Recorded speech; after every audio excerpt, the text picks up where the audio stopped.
ਸਾਰਿਆਂ ਨੂੰ ਜੈ ਮਸੀਹ ਕੀ। प्रभु यीशु मसीह के मिठे ते जलाली भरे नाम विच मेरा नाम पास्टर सतनाम अब्राहम है। मैं हिमाचल स्टेट तो हाँ। प्रभु यीशु मसीह की कृपा दे नाल अज तुहाडे रूबरू होण जा रहे हैं। मैं एक विषय लेना चाहना हाँ, फाउंडेशन नींव। जदों भी असी कोई घर बनाने हाँ जां कोई इमारत बनाने हाँ तां उहदी नींह दा होना बहुत जरूरी है। जेकर किसी महल दी, जेकर किसी घर दी जे मीनार दी नींह ना होवे तां वो हमेशा तक नहीं रह पाता, क्योंकि प्रभु यीशु मसीह ने भी दस्या है। मत्ती दी इंजील 7 बाब 24 आयत विच, सो हरेक जो मेरे ये वचन सुनदा और उन्हां उत्ते चलदा है वो उस बुद्धवान वर्गा जानिया जाएगा जिसने अपना घर चट्टान उत्ते बनाया। अफसियां दी किताब 2 अध्याय 20 आयत विच लिखिया है, तुसी रसूलां ते नबियां दी नींह उत्ते बने हुए हो, जिसदे खूंचे दा पत्थर आप मसीह यीशु है। अज असी फाउंडेशन नूं वेखांगे, नींह नूं वेखांगे कि जद भी किसी महल दा नींह पत्थर रखिया जाता है तां कुर्बानियां हुंदियां ने। जेकर कुर्बानी ना होवे तां वो महल बनता नहीं है। जदों यरूशलेम दा भवन बनना सीगा, भवन दे बनन तो पहला अब्राहम ने एक कुर्बानी दी मोरिया दे देश विच, जिस पहाड़ दे बारे प्रभु यीशु मसीह ने सैना दे यहोवा ने अब्राहम नूं दस्सिया सीगा कि मैं तेनू एक पहाड़ दसांगा, उत्थे जाके तू अपने पुत्र इसहाक दी कुर्बानी देनी है। जे देखा जाए तो पहला अब्राहम का नाम अब्राम सीगा और अब्राम तो इस्माइल पैदा होया।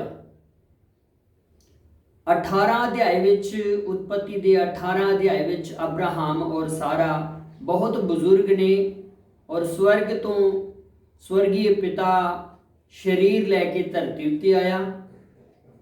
और 19 अध्याय विच सदूम ते अमूरा नाश हुंदा है।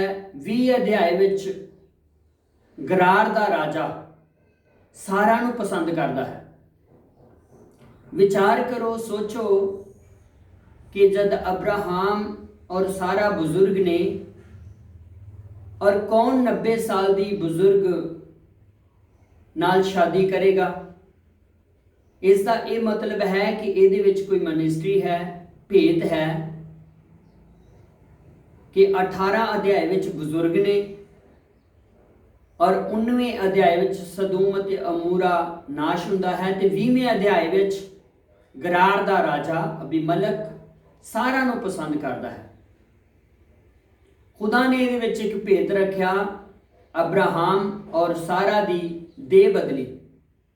जद अब्राम सीगा तां इस्माइल पैदा होया, तां जद उहदा शरीर बदल गया, अब्राहम बन गया, तां इसहाक पैदा होया। तां ही बाइबल च लिखिया है कि तू अपने एक लौते पुत्र दी, हाँ जिहड़ा मैं तेनू दिता है, जिहड़ा वायदे दी संतान है, वचन दी संतान है, उस दी कुर्बानी मोरिया दे देश विच एक पहाड़ उत्ते दे।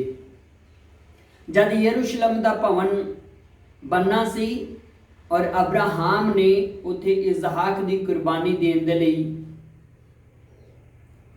तैयार होया और प्रभु ने उहदी मदद कीती ते एक बर्रे नूं पेश कीता, लेले नूं पेश कीता कि उसकी कुर्बानी दी जाए। जद यकूब अपने मामे लबान को जा रहा है तो रस्ते दे विच हनेरा पै गया शाम हो गई तो उसने एक पत्थर लिया और अपने सरहाने रखिया तो सौ गया। जब सुता है तो उसनू एक दर्शन होया कि जिस जगह ते वो लेटिया है वो बहुत डरावनी है, क्योंकि प्रभु ने अब्राहम नू वो जगह दी सी और उसकी अंश नू ये जगह दी सीगी कि ये तेरी अंश इस दी वारिस होवेगी। पर उस जगह ते जिस जगह ते याकूब सुता सीगा उस जगह ते प्रभु दा भवन बनना सी। हुण जदों याकूब उठिया है तो उसने देखा कि इत्थे एक पौड़ी लगी हुई है जिस तो स्वर्गदूत चढ़ते ते उतरते ने। इहदे विच भी भेद है। जब प्रभु यीशु मसीह इस धरती ते दे लैके आया तो नथानियल दे नाल गल्लां कीतियां ते नथानियल नूं भी यही गल आखी, ऐ तां छोटियां गल्लां ने पर तू इदों भी वड्डियां वड्डियां गल्लां वेखेगा। इत्थों दी स्वर्गदूत चढ़ते ते उतरते दिखाई देणगे। हुण याकूब उठिया है, उसने उस जगह ते नींह पत्थर रखिया। जद नींह पत्थर रखिया तो उसने तेल उंडे लिया और उथों चल दिता। जद दाऊद का पुत्र सुलेमान होया है तो दाऊद चाहता सीगा कि मैं वो भवन बनावां, पर जद इतिहास की दूसरा इतिहास उहदा 3 अध्याय पढ़ते हाँ तो उत्थे लिखिया है कि उही मोरिया का देश जिस जगह ते अब्राहम ने भेटा चढ़ाई सीगी, याकूब ने नींह पत्थर रखिया सीगा और सुलेमान बादशाह ने भवन बनाया। जद असी उत्पत्ति 11 अध्याय विच वेखते हाँ तो उतों कुछ लोग निकल के आ रहे ने। जल परले तो बाद विच बहुत सारे लोग निकल के आ रहे ने, वो सब एक मन दे ने, एक भाषा दे ने। तो उन्होंने ये सोचा और मन सारिਆਂ ਨੂੰ एक मन करके आख्या कि आओ असी एक बुरज बनाइए जिहदी टीसी जिसका सिरा आकाश नूं छूए, एक ऐसी गगन चुंबी इमारत बनाइए जिस दे उपर चढ़ के असी खुदा दे नाल गल्लां कर सकीए। उन्होंने सोचा और वो बनान लग पे। तो बाइबल विच लिखिया है कि उथा उन्होंने पत्थरां दी जगह ते इट्टां बनाईयां और चूने दी जगह ते गारा ले लिया। भैनों भाइयों, जद असी अपनियां सोचां अपने आत्मिक महल दे बनाउण विच लगावांगे तां कदे भी आत्मिक महल बनेगा नहीं।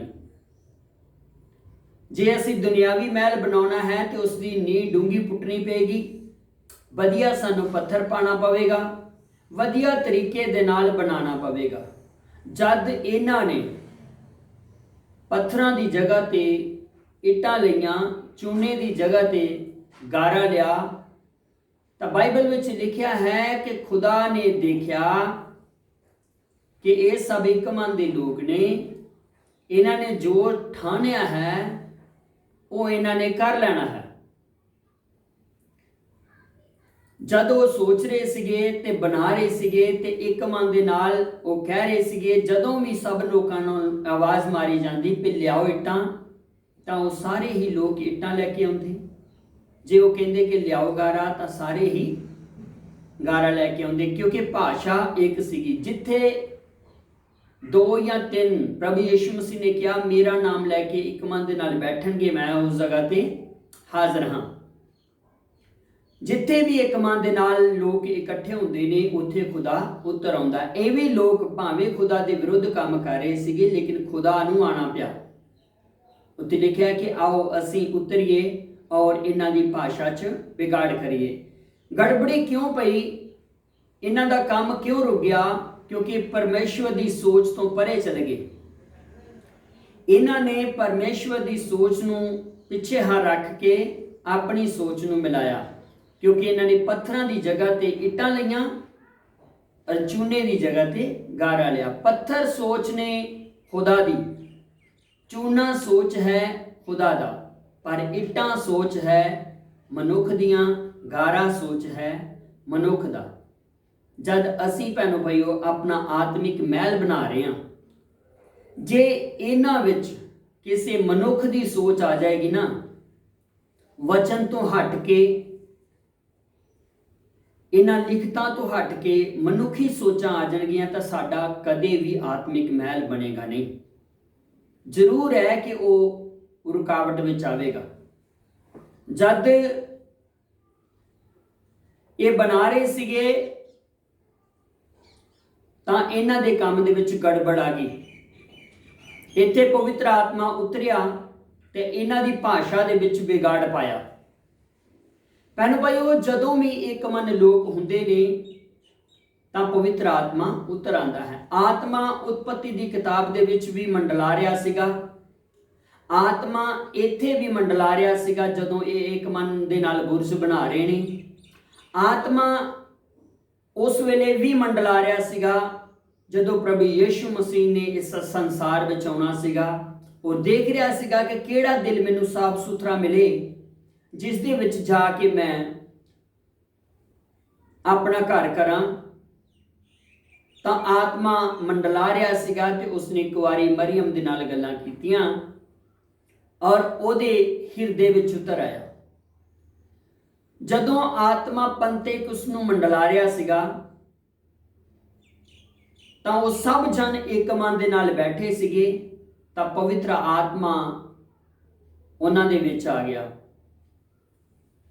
हुण भैणों भाईओ, देखा जाए तो ये फाउंडेशन, ये नींव पत्थरां दी होवेगी ते तां ही साडा आत्मिक महल वधिया बन सकदा है। पत्थर मीन्स चट्टान। प्रभु यीशु मसीह ने पतरस नूं कहा, तू पत्थर है और पत्थर उत्ते मैं अपना महल बनावांगा, यानी कि अपनी कलीसिया बनावांगा। तू पत्थर है और पत्थर का मतलब है प्रकाशन। मैं अपनी कलीसिया प्रकाशन उत्ते बनावांगा। सो प्रभु ने पतरस नूं कहा, जद प्रभु यीशु मसीह इस संसार चों उठा ले गए तां पवित्र आत्मा दे रूप दे विच जद 120 लोग एक मन दे नाल प्रार्थना करन रहे ने तां पवित्र आत्मा उतर आया। और जब पवित्र आत्मा उतर आया तो उत्थे तरह तरह दीयां बोलियां होईयां। भैणों भाईओ, ध्यान च रखियो, उत्पत्ति दी किताब दे विच भाषा बिगड़ गई, उत्थे गड़बड़ी पै गई, तां उस शहर का नाम भी गड़बड़ रखा गया, बाबुल दा नगर, जिसका अर्थ है गड़बड़। ते जद चेले और 120 लोग प्रार्थना करेंगे तो पवित्र आत्मा उत्थे भी उतर के आया है, पर उत्थे गड़बड़ी वाली भाषा नूं सुधार दिता है। उत्थे हर एक दी भाषा समझ विच आ रही है। जिहड़े वखरे वखरे भाषा दे लोग सीगे, वखरियां वखरियां बोलियां तो आकाश दे हेठों यहूदी मरीद आए सीगे, अलग अलग भाषा दे लोग सीगे, पर पवित्र आत्मा जदों उत्थे उतरिया है ते सबना नूं भाषा अपनी फिर उसी तरह ही समझ आ रही है जिवें कि उत्पत्ति दे विच एक मन लोग सीगे। क्योंकि भैणों भाईओ, जद पत्थरां उत्ते घर बनेगा, चट्टान उत्ते घर बनेगा, प्रकाशन उत्ते घर बनेगा, तां जरूरी है कि हर एक दी भाषा समझ आवे। यीशु मसीह खुद पत्थर है, वो जिउंदा अमोलक पत्थर है।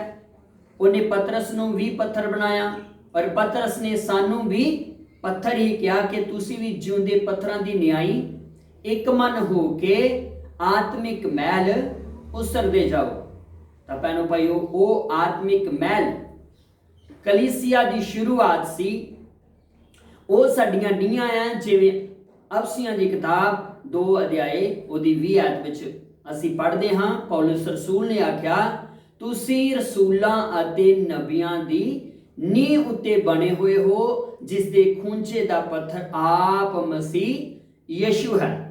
ਤਾਂ ਬਹੁਤ ਜ਼ਰੂਰੀ ਹੈ ਭੈਣੋ ਭਾਈਓ ਕਿ ਅਸੀਂ ਆਤਮਿਕ ਮੈਲ ਦੀ ਨੀਂਹ ਉੱਤੇ ਬਣੀਏ, ਕਿਉਂਕਿ ਜ਼ਰੂਰੀ ਹੈ ਕਿ ਅਸੀਂ ਆਪਣੀ ਫਾਊਂਡੇਸ਼ਨ ਵੇਖੀਏ, ਜ਼ਰੂਰੀ ਹੈ ਕਿ ਅਸੀਂ ਆਪਣੀ ਉਹ ਨੀਂਹ ਵੇਖੀਏ ਜਿਹੜੀ ਕਿ ਸਾਡੇ ਆਤਮਿਕ ਮੈਲ ਨੂੰ ਬਹੁਤ ਜ਼ਰੂਰੀ ਹੈ। ਜੇ ਭੈਣੋ ਭਾਈਓ ਨੀਂਹ ਉੱਤੇ ਅਸੀਂ ਨਹੀਂ ਬਣ ਰਹੇ, ਜੇ ਸਾਡਾ ਆਤਮਿਕ ਮੈਲ ਨੀਂਹ ਉੱਤੇ ਨਹੀਂ ਬਣ ਰਿਹਾ ਤਾਂ ਇਹ ਇੱਕ ਦਿਨ ਢਹਿ ਪਵੇਗਾ। ਇਹ ਰੇਤ ਉੱਤੇ ਹੈ, ਇਹ ਦੁਨੀਆਦਾਰੀ ਉੱਤੇ ਹੈ।